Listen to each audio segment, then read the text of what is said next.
The most difficult match to play in amateur golf is not the championship match of the U.S. Amateur. It's the semifinal match. The Final Four made their way to the first tee at Ridgewood, all too aware of what was at stake. Just in case that slipped anyone's mind, the USGA was kind enough to show off their hardware to remind everyone in attendance. The two players that would fail to advance would receive a medal to commemorate their performance this week. But it will also serve as a reminder of what might have been. The players weren't the only ones battling nerves today. There's a little bit of butterflies for the starter. Fred Perpall, chair of the USGA Championship Committee, would have the honor of being the starter for both semifinal matches. For all of us who love golf, the first tee is kind of the beginning of that journey. So you can always sense that excitement and anticipation that the players have. The same is true for a starter. You know, you want to get it right. You want to nail those names. It's really special to be inside the ropes and in the arena, so to speak, with these players who are really playing to change their life. This year's U.S. Amateur had successfully dodged threatening weather all week long. But today, Mother Nature decided to make her presence known in the form of nearby thunderstorms. At 3:40 p.m., the wait was finally over. Welcome to the match play semifinal of the 122nd U.S. Amateur Championship, conducted by the United States Golf Association and hosted by the Ridgewood Country Club. From Carlsbad, California, Dylan Manenti. And from Madisonville, Texas, Sam Bennett.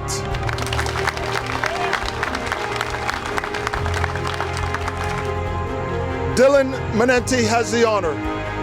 Play away, please.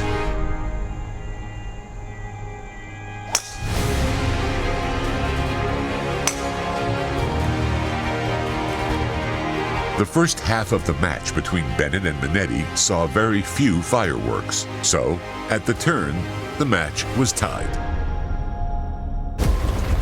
A light but persistent rain had returned. While it may have been an unwelcome distraction to others, it did not seem to impact the focus of the players. Bennett strode to the 12th tee with a 1-up lead after Manenti failed to make par on the 10th hole. Bennett, channeling fellow Texan Byron Nelson, approached the 5 and dime conservatively. Manenti chose to take a shot at driving the green. Bennett wasn't going to let a little rain affect his concentration. The rain would soften the 12th green. To avoid spinning the ball off the front edge, Bennett threw his approach well past the pin and would draw it back to 5 feet. Manenti, faced with a steep greenside approach, left himself well outside of Bennett with a long bid for birdie. Once it slid past, the door was open for Bennett to capitalize and move to 2 up in the match.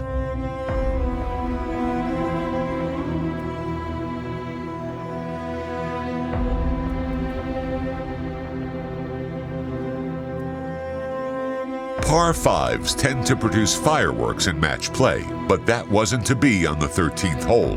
Both players missed the fairway off the tee and were forced to lay up for a short third shot into the green. Manenti had the easier approach, but wasn't able to convert the short birdie attempt. And when Bennett was able to secure the par, he clung to his 2-up lead and would head to the 14th hole. On 14, Bennett would again fail to hit the fairway, showing signs that his swing was abandoning him down the stretch. Bennett wound up in deep rough and was unable to reach the green in 2. His pitch from the greenside rough hung up on the top shelf.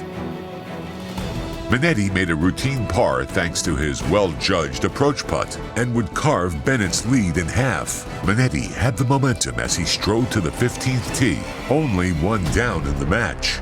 Manenti saw his opening. He took dead aim at the flag resting on the 15th green, a mere 159 yards away. The result? A birdie attempt 15 feet below the hole. While Bennett went long and was faced with a more dangerous downhill putt. With the stage all to himself, Manenti eyed a birdie putt. When it fell in, the game was on. Match tied. 3 holes remaining to decide who would advance to the finals. Derek Hitchner and Ben Carr had the longer wait to start their semifinal match. Both are world-class players to be certain, but neither had ever reached a stage so bright, with so much on the line. As Fred Perpall announced their names, from Columbus, Georgia, Ben Carr. And from Minneapolis, Minnesota, Derek Hitchner. One could only imagine the internal battle that each player was facing. Mercifully, at 3:52 p.m., their wait was over. Hitchner and Carr went back and forth all day, but as they approached the 12th, Ben Carr would hold a 1-up lead. Carr missed the fairway off the tee with an iron, giving up any chance to attack the pin with his second shot. Hitchner decided to go for the green with the driver, but missed well right and then compounded the error by leaving his second shot short of the putting surface. That's the beauty of the 12th, a seemingly straightforward hole that has numerous ways to make even the best amateurs in the world shake their heads. Carr was able to reach the green but had an impossible downhill putt that he ran several feet past the hole. Hitchner's birdie chip was almost played to perfection and about 2 feet away from the hole. The conceded par would force Ben Carr to make the comebacker to tie the hole, which he did. The players trudged up the hill to the 13th tee, knowing that they both narrowly escaped the 5 and dime. Only one down, Hitchner did not need to panic, but he needed to make a move. Unfortunately for Hitchner, it would be Ben Carr making the move on 13. After laying up in the fairway, his short approach landed past the hole and spun back to gimme range, securing his second birdie of the match. Hitchner was down 2, heading to the 14th. Carr found the fairway off the tee, but from 168 yards, couldn't land his approach, leaving himself a difficult uphill putt for birdie. The challenging part of the 14th hole is the severely sloping, multi-tiered green. Hitchner had trouble off the tee and would find himself in a greenside bunker in 2. Hitchner executed the long bunker shot well, leaving himself a chance. But first, Ben Carr from 50 feet for birdie.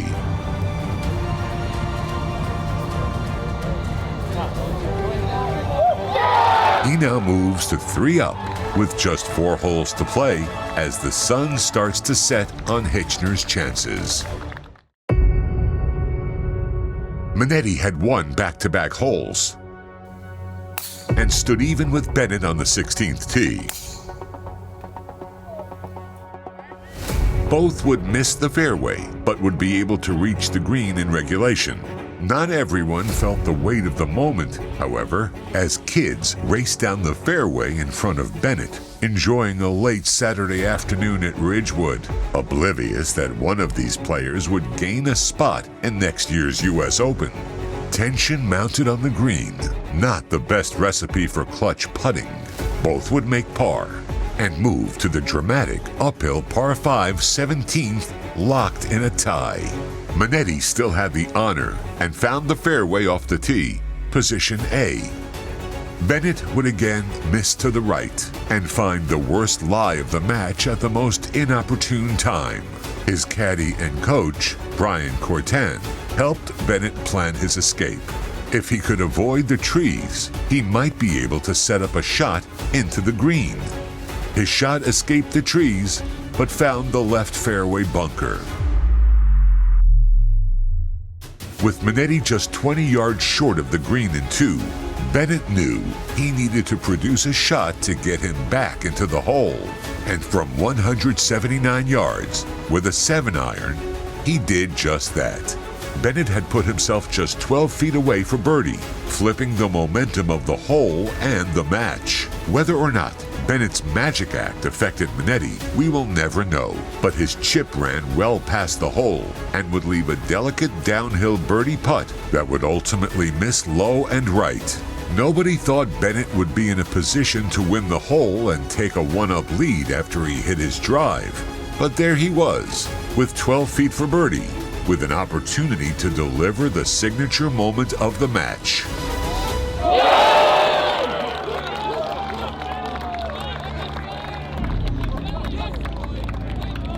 This semifinal match had all anyone could ask for.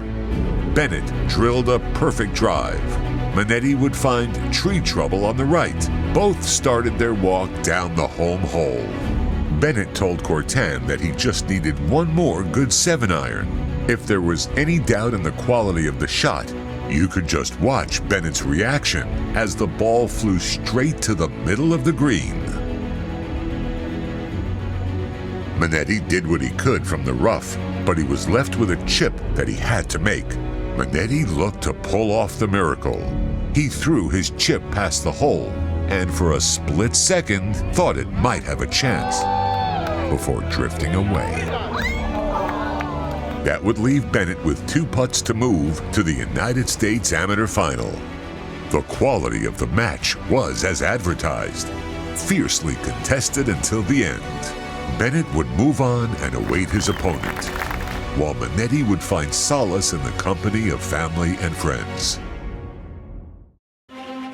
Sensing the moment, Carr delivered a stellar tee shot on 15, 6 feet below the hole, one of the easiest putts on the green.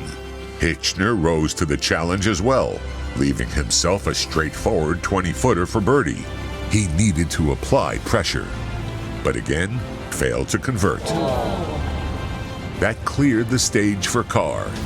If he could make this putt, he's through to the finals. The miss gave Hitchner a glimmer of hope, but he would need to win 3 holes in a row, starting with the 16th. Ben Carr was amped up on the 16th tee, and rightly so.